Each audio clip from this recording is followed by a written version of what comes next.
Hey guys, this is Monika Singh and welcome to our channel. So आपको पता है जैसे हम लेसन प्लान कर रहे हैं, हमने 5 लेसन प्लान कर लिए बीएड फर्स्ट ईयर के साइंस के, और अब हम 6 आज लेसन प्लान देखेंगे। ठीक है, इसी के साथ कुछ स्टूडेंट्स का कहना है कि उन्हें इंग्लिश में लेसन प्लान चाहिए, तो आगे मैं कोशिश करूँगी कि इंग्लिश में भी आपको लेसन प्लान प्रोवाइड करा सकूँ। एक्चुअली मेरे पास हिंदी में लेसन प्लान है, मैंने हिंदी लैंग्वेज में बनाए हैं, क्योंकि आप जानते हैं हम यूपी बोर्ड में कर रहे हैं, है ना। जो हमारा पैटर्न रहेगा, या हमें कॉलेजेस भी जो मिलेंगे गवर्नमेंट कॉलेज से, मान लीजिए हम करते हैं टीचिंग, और हमें जब प्रैक्टिस के लिए भेजा जाता है तो यूपी बोर्ड के अंदर ही भेजा जाता है, तो वहाँ पर बच्चे हिंदी समझते हैं ज़्यादा, तो हम उसी के हिसाब से हिंदी का लेसन प्लान हमने बनाया है। ठीक है, हालांकि हाँ, ये हो सकता है कि आप जब प्राइवेट में पढ़ा रहे बीएड कर रहे हैं, तो आपको प्राइवेट में इंग्लिश में भी स्कूल जो है, मतलब सीबीएसई बोर्ड का स्कूल है, वहाँ पे टीचिंग का मौका मिल जाता है, तो वहाँ आपको यूज़फुल रहेगा इंग्लिश के लेसन प्लान्स। तो मैं कोशिश करूँगी कि आगे आपको इंग्लिश के लेसन प्लान्स प्रोवाइड करा सकूँ। ठीक है, सेकंड थिंग, जो आपके असाइनमेंट फाइल्स हैं, वो कोई भी स्ट्रीम हो, ग्रेजुएशन आपने किसी से भी की हो, असाइनमेंट फाइल्स सबको तैयार करनी होती हैं। ठीक है, सारी फाइल्स सभी को बनानी होती हैं। जो आपके टीचिंग सब्जेक्ट्स हैं उनसे रिलेटेड सिर्फ आपके लेसन प्लान्स होते हैं, माइक्रो लेसन प्लान होते हैं। ठीक है, जिनके बेसिस पे आप इन्हें बनाते हैं अपने अपने सब्जेक्ट के अकॉर्डिंग अलग अलग। इसके अलावा साइंस और मैथ्स के तो मैं आपको प्रोवाइड कराऊंगी, आगे मैं कोशिश करूंगी कि बाकी सब्जेक्ट्स के भी आपको प्रोवाइड करा सकूं। ठीक है, जितना मुझसे हो पाएगा। ओके, जैसे जैसे मुझे मिलते रहेंगे मैं आपको प्रोवाइड करा दूंगी। ओके, सो शुरू करते हैं आज का लेसन प्लान। तो आपको पता ही है, यहाँ पर ये आपका मेंशन हो जाता है lesson plan, date, class, section, subject, school और सब सब्जेक्ट।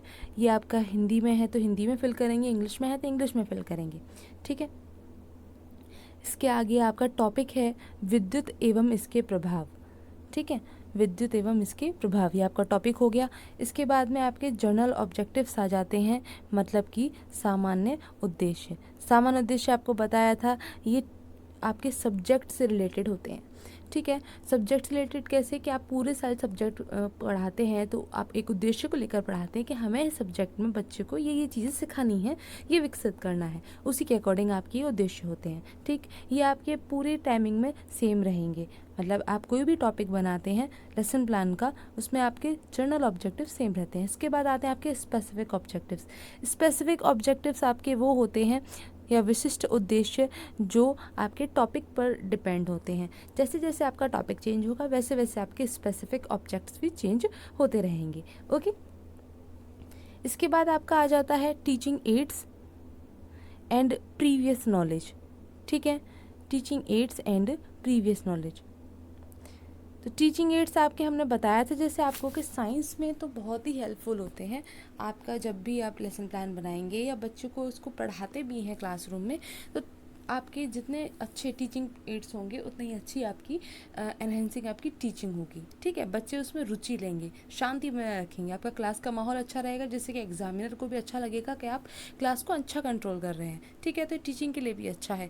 सहायक सामग्री में आपका चौक, डस्टर, ये चीज़ें नहीं आती हैं, तो कॉमन है, आपके क्लासरूम में होंगी ही होंगी। ब्लैक बोर्ड होगा या वाइट बोर्ड होगा, मार्कर होगा या चौक डस्टर होगा। ठीक है, इसके अलावा जो आप अपनी टीचिंग को और अच्छा बनाने के लिए टीचिंग एड्स यूज़ करते हैं वो यहाँ मेंशन किए जाएंगे। ठीक है, ब्लैक बोर्ड और चौक के अलावा। ठीक है, ओके, आगे आपका है प्रीवियस नॉलेज। तो बच्चों को कुछ ना कुछ ज़रूर जानकारी होती है हर एक टॉपिक को लेकर, क्योंकि दैनिक जीवन में आसपास हमने बहुत सी चीज़ें देखी होती हैं, तो उन्हीं से रिलेटेड उनको कुछ ना कुछ जानकारी भी होगी। ओके, तो आगे आ जाता है आपका प्रस्तावना प्रश्न। ये आ गया प्रस्तावना प्रश्न, जो कि आपकी प्रीवियस नॉलेज से रिलेटेड होता है। बच्चे के पूर्व ज्ञान पर आधारित आप प्रश्न बनाते हैं, बच्चा उसका आंसर देता है। ठीक है, विधि आपकी हो गई प्रश्नोत्तर विधि। ठीक, लास्ट में आप एक ऐसा क्वेश्चन करेंगे, यहाँ आप मैक्सिमम 5 क्वेश्चंस करते हैं, मिनिमम आप 3-4 कर सकते हैं। ठीक है, लेकिन यहाँ पे शुरुआती होती है तो कोशिश कीजिए कि मैक्सिमम 5 कर सकें आप। तो 5th क्वेश्चन आपका ऐसा होता है जो बच्चे को आंसर या तो नहीं दिया जाएगा, है ना, या दे भी दिया जाएगा। बाई चांस ऐसा भी हो जाता है कि बच्चे को पता होता है तो उन्होंने आंसर दे भी दिया, तो इसके बाद आप क्या करेंगे। एक्चुअली आपके कॉलेज में ये समझाया जाता है लेसन प्लान बनाते समय कि आपका जो ये सब लास्ट का क्वेश्चन है वो ऐसा होना चाहिए कि बच्चा आंसर ना दे पाए और आप अपना टॉपिक शुरू कर सकें। लेकिन अगर बच्चा आंसर दे भी देता है तो आपको परेशान नहीं होना है, बिकॉज ऐसा हो भी सकता है आंसर मिल भी जाए तो भी आपको उसी तरीके से अपना टॉपिक कंटिन्यू करना है जैसा आपको करना होता है, ठीक है। इसके बाद आप उद्देश्य कथन बताते हैं। इसमें आप टॉपिक से रिलेटेड बात करते हैं कि हम आज ये टॉपिक पढ़ाने वाले हैं। जैसे लिखा है बच्चा विद्युत धारा नहीं बता पाया, तो हमने बता दिया कि आवेश प्रवाह की दर को विद्युत धारा कहते हैं, इसका एसआई मात्रक एम्पियर होता है। आज हम विद्युत धारा के विषय में विस्तृत अध्ययन करेंगे, ठीक है। बच्चे यहाँ ध्यानपूर्वक सुनते हैं और विधि हो जाती है हमारी व्याख्यान विधि, ठीक, क्योंकि हम लेक्चर देकर पढ़ा रहे हैं इसीलिए। आगे है आपका सबसे पहला टॉपिक विद्युत परिपथ के अवयव। अब इससे रिलेटेड आप विकासात्मक प्रश्न करेंगे बच्चों को प्रयोग द्वारा। यहाँ पे हमने प्रश्न किया, प्रयोग क्या कुछ भी हो सकता है, वो आप कुछ भी शो करके, चार्ट शो कर या कुछ चीज़ें शो कर आप यहाँ पे विकासात्मक प्रश्न पूछ सकते हैं। तो हमने यहाँ अवयव से रिलेटेड यहाँ एक परिपथ लिया है, विद्युत परिपथ, जिसमें विद्युत सेल, कुंजी मतलब कि चाबी जो ऑन ऑफ का काम करेगी, बल्ब या वायर जिससे आपने कनेक्ट कर रखा है, वो सारी चीज़ें, तो उसी से रिलेट करके हमने क्वेश्चंस किया, ठीक है। फिर हमने इसको एक्सप्लेन करने के लिए बच्चे ने आंसर दिया, विधि हो गई प्रश्नोत्तर और प्रदर्शन, क्योंकि हम क्वेश्चन भी कर रहे हैं और कुछ शो भी कर रहे हैं। फिर आप छात्र अध्यापिका कथन में, या आप बॉय हैं तो छात्र अध्यापक लिखेंगे, इसमें आप टॉपिक को एक्सप्लेन करते हैं, ठीक है। बच्चे ने जो बताना था बता दिया, आप अपने अकॉर्डिंग पूरी क्लास को अच्छे से समझ में आ जाए वैसे एक्सप्लेन करेंगे। उसके बाद नेक्स्ट हमारा टॉपिक आया बैटरी। यहाँ हम बैटरी के बारे में बच्चों को क्वेश्चंस कर रहे हैं।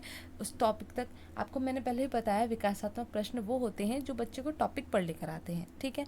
और दूसरी इम्पोर्टेंट बात, आपका जो समस्यात्मक प्रश्न है कि बच्चे उत्तर नहीं दे पा रहे हैं, ठीक है, तो वो आपका सिर्फ प्रस्तावना प्रश्न में ही रहेगा, फर्स्ट हेडिंग के अंदर।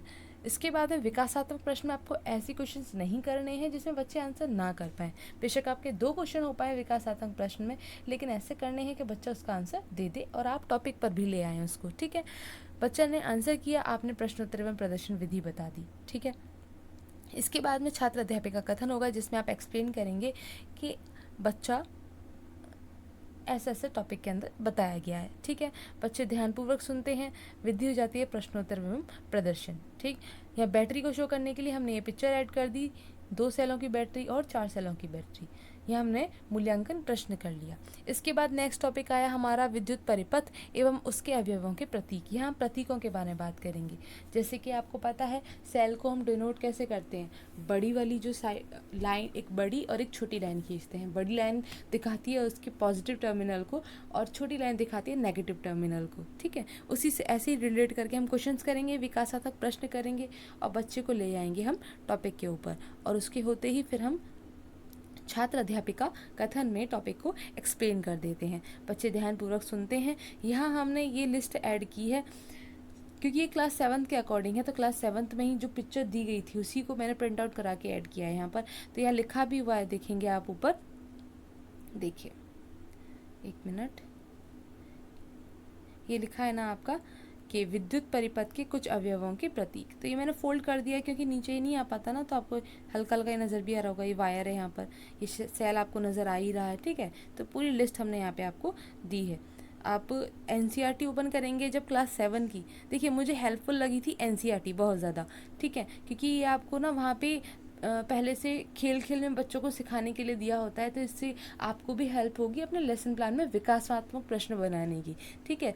तो मेरा एक सजेशन ये है ज़रूर है कि आप अगर लेसन प्लान बना रहे हैं अपने अकॉर्डिंग भी अगर आप बना रहे हैं तो आप एनसीईआरटी से बनाइए, ठीक है। उसी के अकॉर्डिंग आप अच्छे से कर पाएंगे। तो देखिए यहाँ पर हमने प्रतीकों के क्या दे दिए, यहाँ अवयवों के प्रतीक दे दिए, ठीक, यहाँ एक्सप्लेन कर ही दिया है। इसके बाद आता है आपका विद्युत धारा का तापीय प्रभाव। अब हम बताएंगे कि विद्युत धारा का तापीय प्रभाव क्या होता है, ठीक। तो इससे रिलेटेड विकासात्मक प्रश्न हो गया, बच्चे ने आंसर कर दिया, प्रश्नोत्तर विधि हो गई, ठीक है। इसके आगे आपने कथन मतलब एक्सप्लेन कर दिया, फिर बच्चों का रिएक्शन हो गया, व्याख्यान विधि से हमने समझाया और लास्ट में मूल्यांकन प्रश्न हो गया। तापीय विधि दर्शाने के लिए हमने विद्युत हीटर को शो कर दिया है। क्यों? क्योंकि जब हम इसमें विद्युत का प्रवाह करते हैं तो ये गर्म हो जाता है और यही तापीय प्रभाव है विद्युत का, ठीक है, जो कि चीज़ों को वायर को गर्म कर देता है और फिर हमारे दैनिक जीवन में इसका उपयोग किया जाता है। आगे लास्ट टॉपिक है आपका विद्युत धारा के चुंबकीय प्रभाव। यहाँ आपने उद्देश्य बता दिया, ठीक है, हर किसी का उद्देश्य तो आपको लिखना ही होता है। विकासात्मक प्रश्न हो गया, ये भी हमने प्रयोग द्वारा हुआ है। आप कोई भी जैसे ये जो डायग्राम है ये तो या तो आप करके दिखा सकते हैं, इसे लेके जा सकते हैं, ऐसा सेटअप तैयार कर लीजिए, बच्चों को बहुत इंटरेस्ट आएगा इसमें, क्योंकि चुंबकीय प्रभाव आप कैसे दर्शाएंगे। तापीय प्रभाव तो बच्चों को पता भी होता है कि हाँ भाई कि जैसे बल्ब होता है वो गर्म हो जाता है, उसको काफ़ी देर तक वो जला रहे तो है ना, या और भी है आयरन है, विद्युत इस्त्री जिससे हम आयरन करते हैं कपड़ों को, वो भी गर्म हो जाती है, तापीय प्रभाव हो गया। लेकिन चुंबकीय प्रभाव उन्होंने अक्सर नहीं देखा होता है, उनको नहीं पता होगा क्या है चुंबकीय प्रभाव, तो आप उसके लिए सेटअप तैयार कर सकते हैं, ठीक है, अच्छे से उनको समझ में आएगा टीचिंग के दौरान, ठीक। इसके बाद में लास्ट में आपका हो जाएगा क्या, छात्र अध्यापिका कथन। ये हो गया, बच्चे ध्यानपूर्वक सुनेंगे, देखेंगे, व्याख्यान और प्रदर्शन विधि हो गई। लास्ट में ये आपका मूल्यांकन प्रश्न हो गया, ठीक। हर एक टॉपिक पे आपको मूल्यांकन प्रश्न करना ही है, 1 या 2। इसके बाद में लास्ट में आपका गृह कार्य हो जाता है, ठीक है। ये लेसन प्लान आपका पूरा हो चुका है। नेक्स्ट लेसन प्लान के साथ कल मिलते हैं। गाइस बीच में ये गैप हो गया था 1 दिन का, एक्चुअली थोड़ा सा मुझे काम था इसलिए मैं अपलोड नहीं कर पाई थी लेसन प्लान, लेकिन आगे आपका कंटिन्यू रहेगा। इसके अलावा भी आपको अगर कोई क्वेरी है तो ज़रूर बताइए, फीडबैक ज़रूर दीजिए, आपको कैसा लगता है, हेल्पफुल लगता है तो वो भी ज़रूर बताइए, कुछ कमी लगती है वो भी ज़रूर बताइए। हाँ गाइस, आप टेलीग्राम से जाके PDF डाउनलोड कर ही सकते हैं, ठीक है, आपको वहाँ सभी के PDF प्रोवाइड करा दिए जाते हैं। ओके देन आगे मिलते हैं, थैंक्स फॉर वॉचिंग।